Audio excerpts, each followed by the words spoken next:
राधे राधे दोस्तों। आज मैं आपको एक बहुत अच्छी कहानी सुनाने जा रही हूँ। अगर आपको मेरी कहानी अच्छी लगे तो मेरे चैनल को लाइक, सब्सक्राइब और शेयर ज़रूर करें। मेरी कहानी सुनकर आप न केवल हैरान रह जाएंगे बल्कि यह सोचने पर मजबूर हो जाएंगे कि क्या इस दुनिया में इस तरह के लोग भी होते हैं। लेकिन यह सच है कि हम ऐसी दुनिया में रहते हैं जहाँ कभी भी कुछ भी हो सकता है।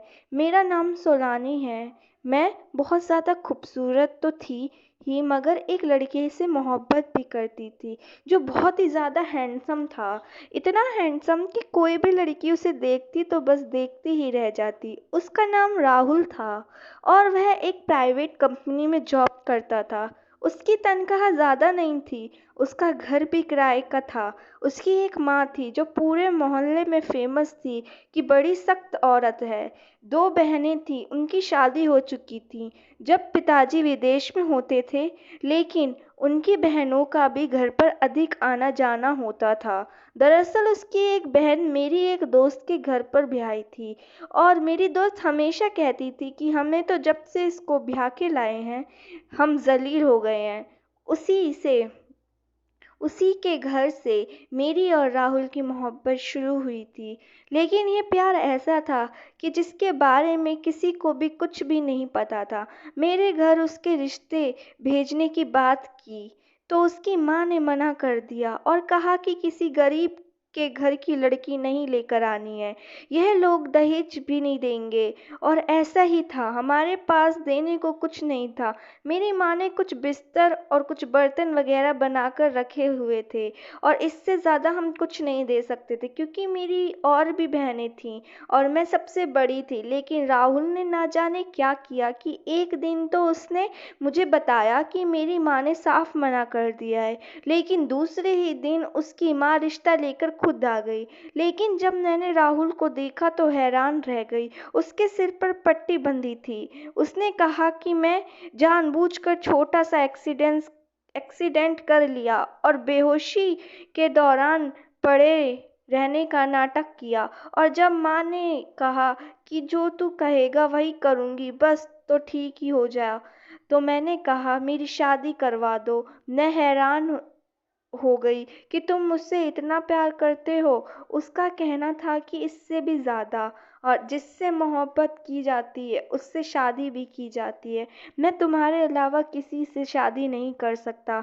मम्मी ने साफ मना कर दिया था, इसीलिए मुझे यह सब करना पड़ा, हमारा रिश्ता पक्का हो जाए इसीलिए। और शादी की तैयारियां होने लगीं। उसकी बहन और उसकी माँ वाकई में बहुत तेज और चालाक थीं। लेकिन कहते हैं ना कि पति अच्छा होना चाहिए और बाकी ससुराल वाले तो सब ही एक जैसे होते हैं। मेरी माँ को भी चिंता थी कि ये औरत बहुत तेज है, लेकिन मैंने कहा कि मेरे पति मुझसे बहुत प्यार करते हैं, यही काफ़ी है। एक महीने बाद ही हमारी शादी हो गई। हम दोनों एक दूसरे से शादी कर कर बहुत ज़्यादा खुश थे। जिससे मोहब्बत करें उसी से शादी हो जाए, इससे बड़ी खुशखबरी क्या होती है इंसान के लिए। और यह बात कोई नहीं जानता था कि हमारा लव मैरिज की शादी हुई है। राहुल के घर वाले जानते थे क्योंकि उसने मेरा नाम लिया था, लेकिन मेरे घर वालों को नहीं पता था, इसलिए मेरी इज्जत भी बच गई थी और मेरी शादी भी हो गई। मैं अपने घर आई। आज मेरा पहला दिन था उनके घर में। एक रस्म जो दूल्हा दुल्हन को अपने कमरे में बुलाती है और दूल्हे की माँ कहती है कि तुम्हें कमरे में नहीं जाना है। अगर दूल्हा ना जाए तो उसकी माँ जीत जाती है और अगर चला जाए तो फिर दुल्हन का राज होता है। मुझे यकीन था कि राहुल मेरे कमरे में ज़रूर आएंगे।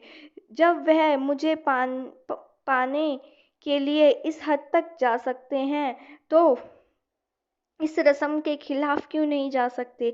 लेकिन मुझे आश्चर्य हुआ कि उसने मेरे कमरे में आने से मना कर दिया और कहा कि मैं नहीं जाऊंगा। रिश्तेदार इस बात पर बहुत बोले, चिल्लाए और काफ़ी खुश हुए कि लड़का तो माँ के वश में है, दुल्हन के लिए तो बड़ी मुश्किल है। यह सब कुछ तो मजाक था, लेकिन मुझे वाकई कुछ अजीब लग रहा था। आज की रात हमारी सुहागन की रात थी जो खराब हो गई थी। जब वह सुबह कमरे में आया तो मैं थोड़ा सा गुस्सा थी।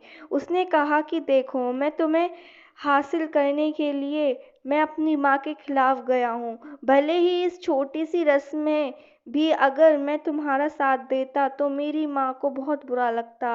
वैसे भी यह एक रस्म है, कोई इतनी बड़ी बात नहीं है। शादी में रस्में तो होती ही हैं, शादी में सब चलता है और इससे क्या फ़र्क पड़ता है कि दुल्हन की बात मानी जाए या दूल्हे की। अरे हम तो तुम्हारे गुलाम हैं, ऑर्डर तो तुम्हारा ही चलना है। इस बात पर मैं मुस्कुराते हुए अपने पति के गले लगने लगी तो मुझे ऐसा लगा जैसे खिड़की में कोई खड़ा है और मैं पीछे हट गई। उसने कहा कि क्या हुआ? मैंने कहा मुझे ऐसा लग रहा है कि कोई हमें देख रहा है। लेकिन जब मेरे पति ने पीछे मुड़कर देखा तो वहाँ कोई नहीं था। वह आगे तक भी गए, उन्होंने खिड़की के बाहर भी देखा और कहा आपको वैसे ही लग रहा होगा, यहाँ कोई नहीं है। आज का दिन हमारे लिए अच्छा रहा, लेकिन इस घर में एक रूटीन था जो शायद पहले नहीं था। और अब शादी के बाद ऐसा हो गया कि मेरे पति रात के खाने के बाद मेरी सास के कमरे में चाय पीते थे। मेरी सास ने स्पेशल कहा था, अपने कमरे में जाने से पहले आपको आधा घंटा मेरे पास ज़रूर बैठना है, दिन भर की बातें करनी है। इस एक इकलौता बेटा है मेरा। मेरा दिल करता है कि थोड़ी देर मेरे पास भी बैठे। मुझे मेरे पति ने इस बात पर भी यही कहा कि आधा घंटे से क्या फ़र्क पड़ता है, मेरी तो पूरी ज़िंदगी तुम्हारी है, मुझे कोई फ़र्क नहीं पड़ता। जब तक वह कमरे में नहीं आता था, मैं तैयार होकर फ्रेश हो जाती थी या फिर माँ और पिताजी से फ़ोन पर बात कर लेती थी। यह सोचकर मैंने कहा कि कोई बात नहीं, आधे घंटे में क्या हो जाता है। लेकिन पहले दिन जब मेरे पति कमरे में आए तो उसका व्यवहार कुछ अजीब-सा था। हमारी लव मैरिज हुई थी, वो मुझसे बहुत मोहब्बत करता था और प्यार में ज़बरदस्ती या फिर हुक्म चलाना नहीं होता। लेकिन आज देखकर ऐसा लग रहा था कि जैसे वह मुझसे मोहब्बत नहीं करते, बल्कि सिर्फ़ मुझे अपनी पत्नी समझते हैं। मुझे कुछ अजीब-सा महसूस हो रहा था। ऐसा लग रहा था कि वह राहुल नहीं है, जो मुझसे बहुत ज़्यादा प्यार करता था। समझ नहीं आ रहा था कि मेरे पति मुझसे इस तरह का बर्ताव क्यों कर रहे हैं।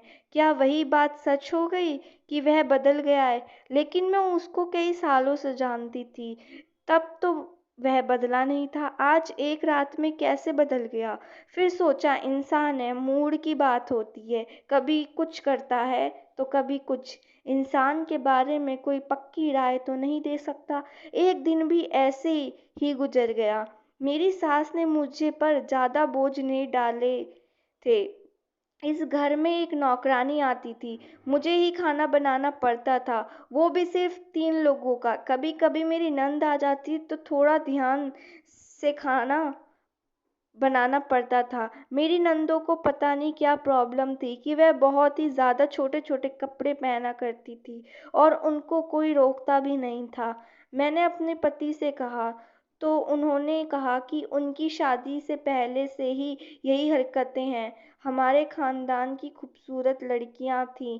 वैसे भी मैं इनसे छोटा हूँ, मैं कुछ बोल नहीं सकता और मेरी बात मानती भी नहीं है। मैं तो हैरान हूँ कि इनके पति भी इन्हें कुछ नहीं कहते।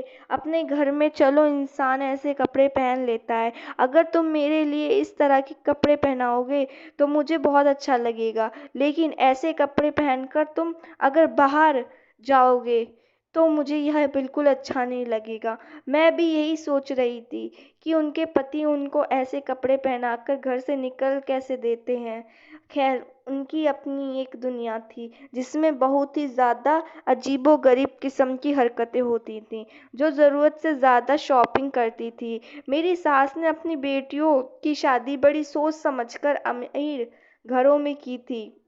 उनके नखरे, उनके ड्रामे और उनके शिकवे ख़त्म नहीं होते थे। उनके पास बैठती तो मुझे ऐसा लगने लगता कि उनकी बातें सुनकर उल्टी हो जाएगी। इतनी ज़्यादा खुद पसंदी खुद की ही खुद की प्रशंसा मैं आज तक कभी नहीं सुनी थी। मैं बेहद खूबसूरत ना सही, लेकिन जवान ज़रूर थी और दुबली-पतली भी थी, इसीलिए जो भी पहनती मुझ पर अच्छा ही लगता था। इस बात पर भी मेरी नंद को आग लग जाती थी। वह कहती थी कि यह सूट जो अपने लिए लाई हो, हमें भी लेना है। वह ले तो लेती थी, लेकिन उन पर भारी भरकम वजूद पर वह चीज़ प्यारी नहीं लगती थी, जो 3 दिन से मैं देख रही थी। मेरे पति का रवैया मेरे साथ बहुत अजीब था। मुझे ऐसा लगता था कि उनको मुझसे सिर्फ़ एक ही चीज़ चाहिए और उसके अलावा मुझे कुछ नहीं समझते, कि मेरे अंदर जज़्बात भी हैं, मुझसे बात भी नहीं करते, मेरी तारीफ़ करें, मेरे पास बैठें, हाथ पकड़े बाहर ले जाएँ, लेकिन ऐसा कुछ नहीं हो रहा था। अगर मोहब्बत की शादी करके भी महसूस नहीं हो मोहब्बत, तो शादी का क्या फ़ायदा? तो फिर हमने इतना सब कुछ किया ही क्यों था? लेकिन अजीब बात यह थी कि मेरे पति दिन में तो बेहतर रहते, पर जैसे ही वे मेरी सास के कमरे से वापस आते, तो उसकी हालत अजीब हो जाती थी। कहीं मेरी सास उनके कान तो नहीं भरती थी? अपने बेटे की बहू के खिलाफ कान भरना तो हर सास की पुराना रिवाज है। तो फिर मेरी सास कैसे रुक जाती जाने से, ये सब करने से? वह भी अजीब-सी हालत में चला जाता था। सुबह मेरी आँख खुली तो मेरे जिस्म में बहुत ज़्यादा दर्द हो रहा था और मैं बहुत ही अजीब-सी हालत में थी। ऐसा लग रहा था कि जैसे मैंने कल 10 घरों के कपड़े धोए हों और आज मुझसे उठा भी नहीं जा रहा था। वैसे तो मैं अपने पति से पहले ही जाग जाती थी। वह कहने लगे कि जाओ नाश्ता बना दो, देर हो जाएगी। तुम बिस्तर से निकल क्यों नहीं रही हो? मैंने कहा कि मेरी तबीयत ठीक नहीं है। उसने मेरे माथे पर हाथ रखा तो कहने लगा कि हाँ हाँ, तुम्हें तो बुखार है, आराम करो। मैं मम्मी से कहता हूँ, वह नाश्ता बना देंगी और तुम्हारे लिए आते हुए दवाई ले आऊँगा। मैंने कहा कि लेकिन मुझे क्या हो गया है? मैं तो अच्छी भली थी। उसने कहा कि बीमारी बताकर नहीं आती है, तुम भी हद ही करती हो, आराम करो तो ठीक हो जाओगी। लेकिन आराम मैंने क्या करना था? मेरी सास ने तो मुझे आराम ही नहीं करने दिया। उन्होंने शादी के 10-15 दिन बाद ही नौकरानी को छुट्टी दे दी और उसको कहा कि उसकी अब ज़रूरत नहीं है। मुझे यह कहा था कि नौकरानी खुद काम छोड़कर चली गई, लेकिन मैं जानती थी यह सब कुछ उन्होंने ही किया है, क्योंकि अब मैं जवान हूँ। तो उनको मिल गई नौकरानी। कहने लगी कि मैं तो आज अपनी बहन के घर जा रही हूँ। सारा घर बिखरा पड़ा था। खाना बनाना शाम को बहन को साथ वापस लेकर आऊँगी, तो वह भी खाना हमारे साथ ही खाएगी। मैं हिम्मत करके उठ गई और मैंने सारे काम भी आहिस्ता-आहिस्ता कर लिए, लेकिन मुझे इतनी ज़्यादा कमज़ोरी हो रही थी कि मैं बता नहीं सकती। मेरे पति ने कहा था कि कभी-कभी इंसान बीमार हो जाता है। जब लड़कियों की शादी होती है तो वे बहुत ज़्यादा ताकत में होती हैं, क्योंकि उन्होंने अपने घर में कोई टेंशन भी नहीं ली होती है और खाना-पीना भी अच्छा होता है। हमारे घर में खाना-पीना बहुत अच्छा था। हमने भले ही कोई सोना या कोई गाड़ी वगैरह ना बनाई हो, लेकिन हमेशा खाना बहुत अच्छा खाया था। इसीलिए कभी एहसास ही नहीं हुआ था कि कमज़ोरी भी कोई चीज़ होती है। लेकिन अभी तो मेरे साथ ना जाने क्यों हो रहा है ये सब। उसने कहा था कि कभी-कभी ऐसा होता है, लेकिन मेरे साथ आज तो कुछ अजीब ही हो रहा था। मेरी हालत बहुत ज़्यादा बुरी होती जा रही थी। मैंने अपने चेहरे को गौर से देखा तो मेरे चेहरे पर कोई रंग नहीं था, कोई रौनक नहीं थी। अजीब-सी आँखें निकली थीं मेरी, जैसे मैं कोई मरीज़ हूँ। मैंने मुँह धोया, चेहरे पर क्रीम लगाई, थोड़ी लिपस्टिक लगाई, तो तब कहीं जाकर मेरा चेहरा थोड़ा बेहतर लगने लगा। लेकिन मैं समझ नहीं पा रही थी कि क्या करूँ? मैं कोई लाश की तरह लग रही थी। ऐसे भी मेरे साथ क्या हो गया? आखिर दिमाग में ख़्याल आया कि कहीं मैं माँ तो नहीं बनने वाली हूँ। सोचा कि डॉक्टर के पास जाऊँ। रात को मेरे पति अपनी माँ के कमरे में बैठे थे और जब वापस मेरे कमरे में आए तो अजीब तरह से खांस रहे थे। मैंने कहा कि क्या हो गया? कहने लगे कि मुझे पानी ला दो, गोलियां मेरे गले में अटक गई हैं। मैंने कहा कि कौन सी गोलियां जो आपके गले में अटक गई हैं। मैं पानी लेकर आई। उसने कहा, मम्मी ने मुझे नीले रंग की 2 गोलियां खिलाई थीं। ताकत की गोलियां हैं। बाबा को भी खिलाया करती थी। मेरे बाबा काफ़ी जवान रहते थे, लेकिन फिर काम के सिलसिले में परदेश चले गए। मैंने कहा कि आप तो बिल्कुल ठीक हैं, आपको कोई मसला भी नहीं है, फिर सासू माँ आपको गोलियां क्यों खिला रही हैं? क्या वह गोलियां रोज खिलाती हैं? मेरे पति ने कहा कि हर रोज 2 गोलियां खाता हूँ, बिल्कुल ठीक रहता हूँ, देखो कोई मसला नहीं है मुझे। मैंने उनसे कहा कि वह तुम्हें भी 2 गोलियां खिला देंगी, क्योंकि आजकल तुम्हारी तबीयत भी खराब होती है। मैं दिल में सोचने लगी कि ना जाने कौन सी गोलियां हैं, मैं तो नहीं खाऊंगी। पर मेरे पति का कहना था कि ताकत की गोलियां हैं, जैसे मैं गोलियां खाकर फिट रहता हूँ, तुम भी बिल्कुल ठीक हो जाओगी। मैं मम्मी से बात करना ज़रूरी समझी। मैंने अपने पति को मना नहीं किया, ताकि पता चले कि गोलियां थी क्या, किस चीज़ की थीं, क्योंकि मुझे यकीन था कि मेरे साथ झूठ बोल रही हैं। यह तो वह मेरे पति को कोई गलत चीज़ खिला रही हैं, या कोई और ही चक्कर था। जबकि मेरे पति को कोई बीमारी नहीं थी, वह जवान और हट्टे-कट्टे 27 साल का लड़का था, तो उसको गोलियां खिलाने का क्या मतलब था, वह भी रात के वक्त। खैर, मेरी हालत दिन ब दिन खराब होने लगी। मेरे पति ने पता नहीं मेरी सास से बात की या नहीं, लेकिन उसने इस बार में दोबारा कोई बात नहीं की। आखिरकार 2-3 दिन बाद मैंने पूछ ही लिया कि आपने कहा था कि मम्मी से पूछकर वह नीली वाली गोलियां खिलाएंगे, तो क्या बात बनी? मेरे पति ने कहा कि हाँ, मैंने मम्मी से पूछा था। मम्मी का कहना था कि वह सिर्फ मर्दों के लिए ही होती हैं, तुम्हारे लिए कह रही थी कि अच्छी खुराक खाए तो ठीक हो जाएगी। मेरे पति तो इस तरह से बात कर रहे थे जैसे मेरी सास डॉक्टर थी। मेरी सास डॉक्टर हो ना हो, पर मुझे डॉक्टर की सख्त ज़रूरत थी। डॉक्टर के पास जाना चाहती थी, और मेरी बेवकूफ़ी यह थी कि जब मैं घर से निकलने लगी तो मैंने अपनी सास को बता दिया। मेरी सास ने कहा कि तुम्हें डॉक्टर के पास जाने की क्या ज़रूरत है, तुम तो बिल्कुल ठीक हो। मैंने कहा कि नहीं, ठीक नहीं हूँ, आजकल बहुत अजीब सी हालत में हूँ, कमज़ोरी रहती है, टांगों और कमर में दर्द पूरे दिन रहता है। अगर खुद भी बीमार हो गई तो बाकियों का ख्याल कैसे रखूँगी? लेकिन मेरी सास ने मुझे कोई ना कोई बहाना बनाकर जाने से रोक दिया। मैंने सोचा कि मुझे अपना दिमाग इस्तेमाल करना चाहिए। इस तरह से चीज़ें काम नहीं काम नहीं आएँगी। 2 दिन तक मेरी हालत फिर बहुत ख़राब थी। मेरे पति का मेरे साथ रात को अजीब-सा व्यवहार हो जाता था। ऐसा लगता कि कुछ गड़बड़ है। वह बिल्कुल मेरे लिहाज़ नहीं करते थे, एहसास नहीं करता था।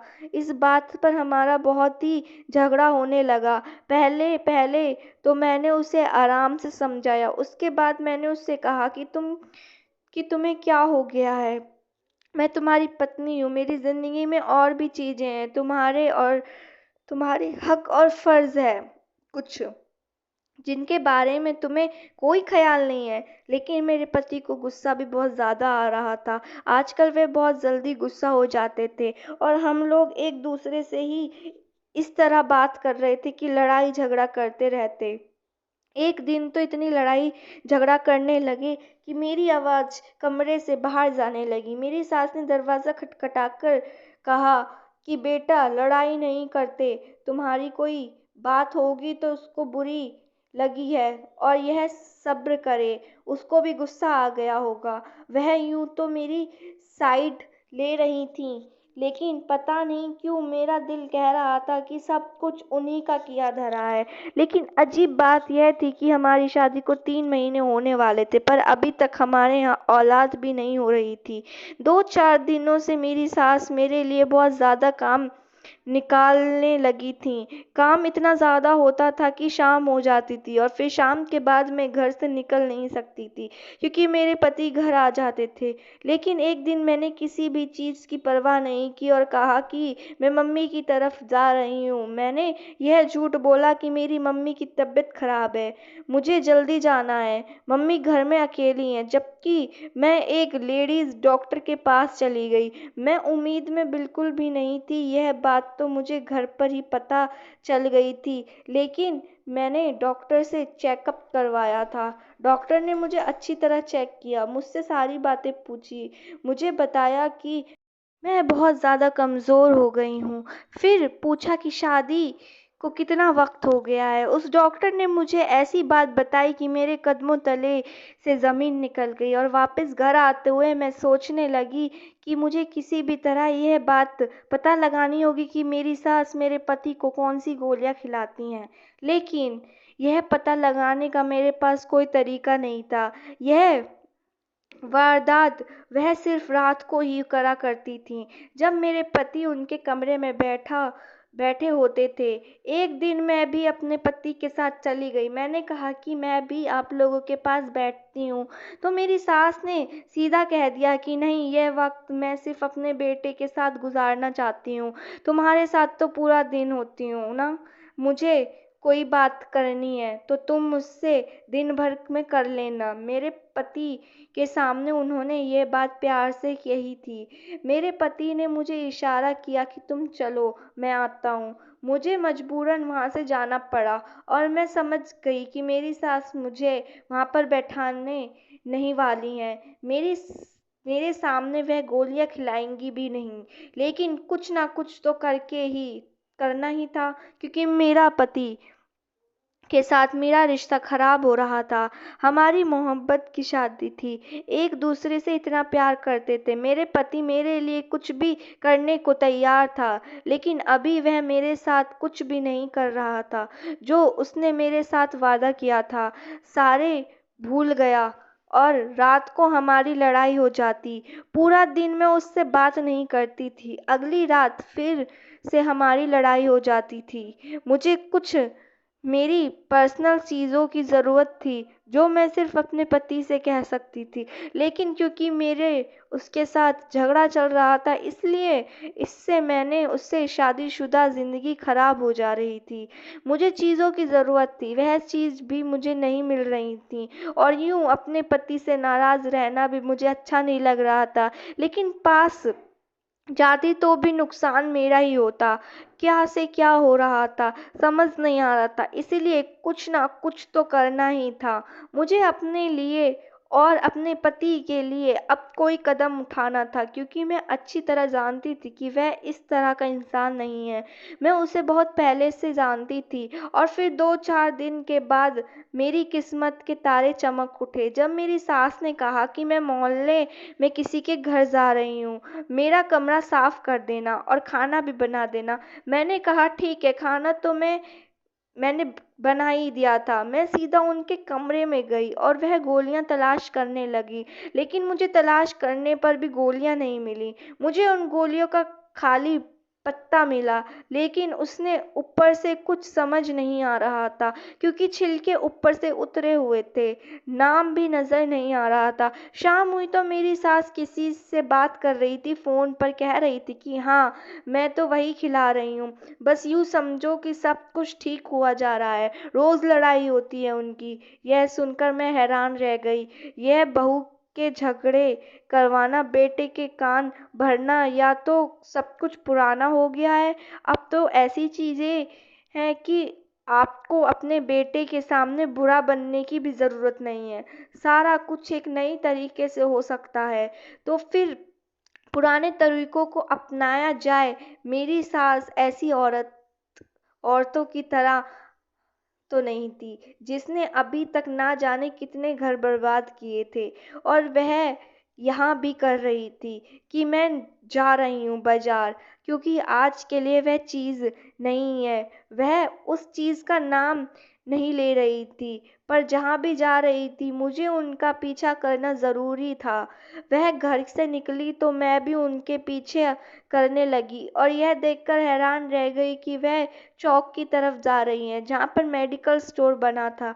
वह मेडिकल स्टोर में चली गई। मैं साइड पर खड़ी हो गई। थोड़ी देर बाद वह वहाँ से निकलकर घर की तरफ रवाना हुई, तो मैं मेडिकल स्टोर में चली गई और मैंने कहा कि अभी जो औरत आपसे दवाई लेकर गई है वह कौन सी दवाई लेकर गई है। मेडिकल स्टोर वाले ने मुझे हैरान होकर देखा कि आप क्यों पूछ रही हो। मैंने कहा कि वो मेरी सास है, उनकी तस्वीर भी दिखाई। मैंने कहा कि मेरा घर मुश्किल में फंस गया है, आप मेरी मदद करें, मुझे बता दें कि वे कौन सी दवाई लेकर गई हैं। मैं अपने पति का नाम बताया कि मैं उनकी पत्नी हूँ। पता चला कि वह तो मेरे पति के दोस्त थे। उसने कहा, भाभी आप परेशान ना हो, मैं आपको बताता हूँ, पर कैसे बताऊँ? बात काफ़ी अजीब है, मुझे शर्म आ रही है। मैंने कहा, फिर भी मुझे बता दें। जैसे मैंने बताया, मैं बहुत ही बड़ी मुश्किल में हूँ। फिर उसने मुझे ऐसी बात बताई कि मैं हैरान रह गई और घर आने तक मेरा दिमाग दर्द से फटा जा रहा था। जब रात हुई तो मैंने अपने पति को कहा कि आपसे बहुत ज़रूरी बात करनी है। मेरे पति ने फिर से वह दवाई खा रखी थी, लेकिन मेडिकल स्टोर वाले ने मुझे ऐसी गोली दी। उसने कहा कि अपने पति को यह गोली पिला दे तो उसको दूसरी गोली का असर खत्म हो जाएगा। मैंने उसे पानी पिलाया और उस पानी में वह गोलियां घोल कर पिला दी। थोड़ी देर के बाद ही वह बिल्कुल ठीक हो गए। उनका व्यवहार मेरे साथ निर्मल हो गया। उसने कहा कि क्या बात है, मैं तुम्हारी बात सुन रहा हूँ।